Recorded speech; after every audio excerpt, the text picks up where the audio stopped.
സുഖം തന്നെയല്ലേ? നമ്മുടെ ലോങ് വീഡിയോസ് കണ്ടിട്ട് കുറേ നാളായല്ലേ? കുറേ ആൾക്കാർ ചോദിച്ചു എങ്ങോട്ട് പോയി എന്ന് ചോദിച്ചിട്ടുണ്ടായിരുന്നു. അപ്പോൾ ഞങ്ങളൊന്ന് നാട്ടിലോട്ട് പോയി. അതിന് മുന്നേ കുട്ടികളുടെ എക്സാമൊക്കെ ആയിരുന്നു. അങ്ങനെ ഇച്ചിരി തിരക്കായി. അപ്പോൾ ഇന്ന് രാവിലെ നാട്ടിൽ നിന്നുള്ളൊരു കാഴ്ചയാണ് കേട്ടോ. ഞങ്ങൾ രാവിലെ തന്നെ ഒരു 6-6:30 ആകുമ്പോൾ പറശ്ശിനിക്ക് പോകുന്നിച്ച് പറശ്ശിനി കടവ് മുത്തപ്പൻ മടപ്പുരയില്ലേ, അങ്ങോട്ടേക്ക് പോകാനാണ് പോകുന്നത് കേട്ടോ. എൻ്റെ വീട്ടിൽ നിന്ന് എല്ലാവരും ഉണ്ട്, കുട്ടികളെയൊക്കെ കൂട്ടിയിട്ട് എല്ലാവരും കൂടെ ഒരുമിച്ചാണ് കേട്ടോ പോയിട്ടുണ്ടായിരുന്നത്. ഇതുകൂടാതെ 2-3 സ്ഥലങ്ങളിൽ കൂടെ പോയിട്ടുണ്ടായിരുന്നു. പക്ഷേ ഇന്നൊരു ദിവസം നിങ്ങളെ കാണിക്കുന്നത് പറശ്ശിനിക്കത്തെ വിശേഷങ്ങൾ മാത്രമാണ് കേട്ടോ. എല്ലാം കൂടി ആകുമ്പോൾ ലോങ് വീഡിയോസ് ആയിപ്പോവും. നമ്മൾ ഏകദേശം ഒരു 7:30 ആയപ്പോൾ അവിടെ എത്തിയിട്ടുണ്ടായിരുന്നു കേട്ടോ. അപ്പോൾ അവിടെ വണ്ടിയൊക്കെ പാർക്ക് ചെയ്തതിന് ശേഷം പതുക്കെ പറശ്ശിനിയിൽ മടപ്പുരയിലേക്ക് നടക്കുവാണ് കേട്ടോ. കണ്ണൂർ വന്നു കഴിഞ്ഞാൽ പറശ്ശിനിക്ക് പോകുന്നില്ലേ എന്ന് എല്ലാവരും ചോദിക്കാറുണ്ട്. അപ്പോൾ കണ്ണൂർ വന്നിട്ട് പറശ്ശിനിക്ക് പോയില്ലെങ്കിൽ മോശമല്ലേ? അപ്പോൾ മക്കൾസ് എല്ലാവരും ഉണ്ട്, ചേച്ചിയുടെ മക്കളും അതുപോലെ തന്നെ എൻ്റെ കുട്ടികളും പിന്നെ അതുപോലെ തന്നെ ചേട്ടൻ്റെ മക്കളും എല്ലാവരും കൂടെ ഒരുമിച്ചാണ് കേട്ടോ പോകുന്നത്.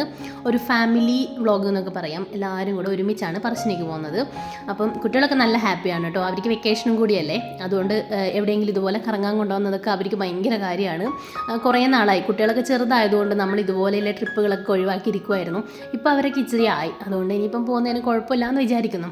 അവർ ഓടിക്കളിക്കാറാകുമ്പോൾ നമ്മൾ ഇതുപോലെ ട്രിപ്പുകളൊക്കെ കൊണ്ടുപോകുന്നത് അവർക്ക് ഭയങ്കര ഇഷ്ടമാണ് കേട്ടോ. പാർക്കിലും ബീച്ചിലും മാത്രമല്ല, അവർക്ക് ഇങ്ങനെ വണ്ടിയിൽ എവിടെയെങ്കിലും ഇങ്ങനെ ട്രാവൽ ചെയ്യണം, അതാണ് അവരുടെ ആഗ്രഹം. അപ്പോൾ പറശ്ശിനിക്ക് ഞങ്ങൾ എത്തിയിട്ടുണ്ട്. അപ്പം പറശ്ശിനിക്കുള്ള വിശേഷങ്ങൾ പറയാനാണെങ്കിൽ ഒത്തിരി ഉണ്ട് കേട്ടോ. അപ്പം നമ്മൾ പോയ സമയത്ത് കാലൊക്കെ ഒന്ന് കഴുകി, അവിടെ പോയി കഴിഞ്ഞാൽ മെയിനായിട്ട് ഇതുപോലത്തെ അവിടെ ഒരു മുന്നേ തന്നെ പുഴയുണ്ട്, ആ പുഴയിൽ കാലൊക്കെ ഒന്ന് കഴുകി നമ്മൾ പതുക്കെ പറശ്ശിനി മടപ്പുരയിലായിട്ട് കയറുന്നുണ്ട് കേട്ടോ.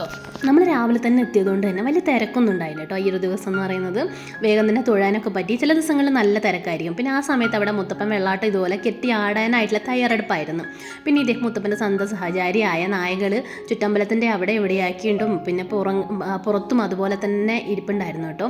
അപ്പം ഞാൻ നിങ്ങളൊന്ന് കാണിക്കാമെന്ന് വിചാരിച്ചു. ആരെയും ഒന്നും ചെയ്യൊന്നുമില്ല കേട്ടോ. നമ്മൾ ഇത്രയും ആൾക്കാർ അവിടെ പോകുന്നുണ്ടെങ്കിലും ആരെയും ഉപദ്രവിക്കത്തൊന്നുമില്ല. പിന്നെ വെള്ളാട്ടം കെട്ടി ആടി അകത്ത് വന്നിട്ടുണ്ട്. അതിനുശേഷം ഞങ്ങൾ പുറത്ത് പോയിട്ട് കൈയൊക്കെ പിടിച്ച് അനുഗ്രഹമൊക്കെ വാങ്ങിച്ചിട്ടുണ്ടായിരുന്നു. അതിനുശേഷം കുറച്ച് സമയം നമ്മൾ അവിടെയൊക്കെ കറങ്ങി കളിച്ചു കേട്ടോ. ഇവിടെ വരെ വന്നതല്ലേ, അപ്പോൾ പെട്ടെന്ന് അങ്ങോട്ട് ഇറങ്ങി പോകാൻ പാടില്ലല്ലോ. അപ്പോൾ തൊഴുത് ഇച്ചിരി സമയം അവിടെ കറങ്ങി കളിച്ച് പിന്നെ അവിടെ നിന്ന് നമ്മൾ വഴിപാടിന് ചീട്ടൊക്കെ ആക്കി വഴിപാടൊക്കെ കഴിപ്പിച്ച് അതിനുശേഷം പ്രസാദത്തിന് ഇരിക്കുവാണ് കേട്ടോ. ഇവിടെ പോയിക്കുന്ന എല്ലാവർക്കും തന്നെ ഇതുപോലെ വൻപയർ വേവിച്ചതും തേങ്ങാക്കൊത്തും ചായയും കിട്ടും കേട്ടോ. അവിടെ എത്ര ആൾക്കാർ വരുന്നോ അവർക്കൊക്കെ ഈ ഒരു പ്രസാദം കിട്ടും. അതുപോലെ തന്നെ ഉച്ചയൂണും ഉണ്ടാവും കേട്ടോ. ഞങ്ങൾക്ക് അന്ന് ഉച്ചയൂണ് കഴിക്കാൻ പറ്റില്ല, ഞങ്ങൾ രാവിലെയല്ലേ പോയത്. ഉച്ചയൂണ് ഒരു 12 മണിയൊക്കെ ആകുമ്പോഴത്തേക്ക് നല്ല മോരുകറിയും അതുപോലെ തന്നെ സാമ്പാറും അല്ലെങ്കിൽ വേറെ എന്തെങ്കിലും കറിയൊക്കെ ആയിട്ട് ഭയങ്കര ടേസ്റ്റാണ് കേട്ടോ. ഇവിടുത്തെ ഫുഡ് എന്ന് പറയുന്നത് 2 വിഭവങ്ങളോ 3 വിഭവങ്ങളൊക്കെ ഉണ്ടാവുള്ളൂ. പക്ഷേ ആ ഒരു ടേസ്റ്റ് എന്ന് പറയുന്ന വായിന്ന് ഒരിക്കലും പോകാത്ത അത്രയും നല്ലൊരു ടേസ്റ്റാണ്. അപ്പം അതിനുശേഷം അതിൻ്റെ അടുത്ത് തന്നെ ഇതുപോലെ അതിൻ്റെ കായലിൻ്റെ ഈ അമ്പലത്തിൻ്റെ തൊട്ട് ഫ്രണ്ടിലുള്ള കായലിൽ ഉടനെ ഒരു ചെറിയൊരു ബോട്ട് സവാരിയും കൂടി ഉണ്ടായിരുന്നു കേട്ടോ. അപ്പോൾ എന്തായാലും പോയതല്ലേ, മക്കളെയും കൂട്ടി പോയതല്ലേ എന്ന് വിചാരിച്ച് നമ്മൾ അവിടെയൊക്കെ ഒന്ന് ബോട്ട് സവാരിയൊക്കെ ചെയ്തിട്ടാണ് തിരിച്ചു പോയിട്ടുണ്ടായിരുന്നത്. അപ്പോൾ ഈ ഒരു വ്യൂ എന്ന് പറയുന്നതില്ലേ അടിപൊളിയാണ്. നമ്മൾ ആ ഒരു പുഴയിൽ നിന്ന് നമുക്ക് ആ ഒരു അമ്പലം കാണുന്നത് എന്ന് പറയുന്നത് നല്ല രസമുള്ളൊരു വ്യൂ ആണ് കേട്ടോ.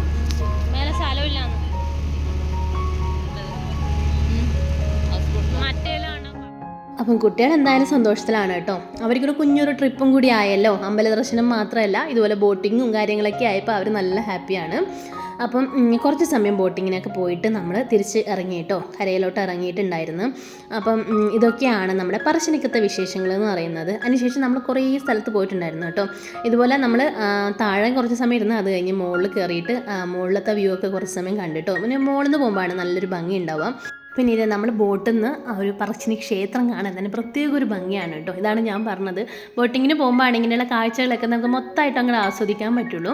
അപ്പം അങ്ങനെ കുറച്ച് സമയം കറങ്ങിയിട്ട് ഞങ്ങൾ തിരിച്ചിറങ്ങിയിട്ട് കുറച്ച് ഫോട്ടോസൊക്കെ എടുത്തു കേട്ടോ. അവിടുന്ന് നമുക്ക് അവിടുന്ന് ആ ഒരു എന്താണ് വെള്ളത്തിലോട്ട് ഇറങ്ങാനായിട്ട് ചെറിയൊരു പാലമൊക്കെ ഉണ്ട്. അവിടുന്ന് കുറച്ച് ഫോട്ടോസൊക്കെ എടുത്ത് അതിനുശേഷം നമ്മൾ കുറച്ച് സാധനങ്ങളൊക്കെ വാങ്ങിച്ച്, എന്തായാലും അമ്പലങ്ങളിൽ പോയി കഴിഞ്ഞാൽ ഇങ്ങനെ അല്ലറ ചില്ലറ സാധനങ്ങളൊക്കെ കുട്ടികൾക്ക് വാങ്ങിക്കണമായിരിക്കും, നമുക്കും വാങ്ങിക്കണമായിരിക്കും.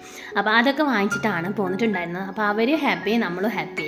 അതിനുശേഷം ഫുഡൊക്കെ കഴിക്കാനായിട്ട് പോയിട്ടുണ്ടായിരുന്നു കേട്ടോ. നല്ല അടിപൊളി ഫുഡായിരുന്നു. ബ്രേക്ക്ഫാസ്റ്റ് രാവിലെ തന്നെ അപ്പവും ഇടിയപ്പവും അതുപോലെ തന്നെ ചിക്കനും ഒക്കെ ആയിട്ട് നല്ല സൂപ്പർ ഫുഡായിരുന്നു. കപ്പയൊക്കെ ആയിട്ട് നമ്മൾ അവിടെ അടുത്തുള്ളൊരു ഷാപ്പിലാണ് കേട്ടോ പോയിട്ടുണ്ടായിരുന്നത്. അപ്പോൾ ഫാമിലി റെസ്റ്റോറൻ്റ് ആണ്, അതുകൊണ്ട് തന്നെ നല്ല അടിപൊളി ഫുഡായിരുന്നു. അപ്പോൾ രാവിലെ തന്നെ നല്ല ഫുഡൊക്കെ കഴിച്ചിട്ടാണ് അടുത്ത സ്ഥലത്തോട്ട് പോയിട്ടുണ്ടായിരുന്നത്.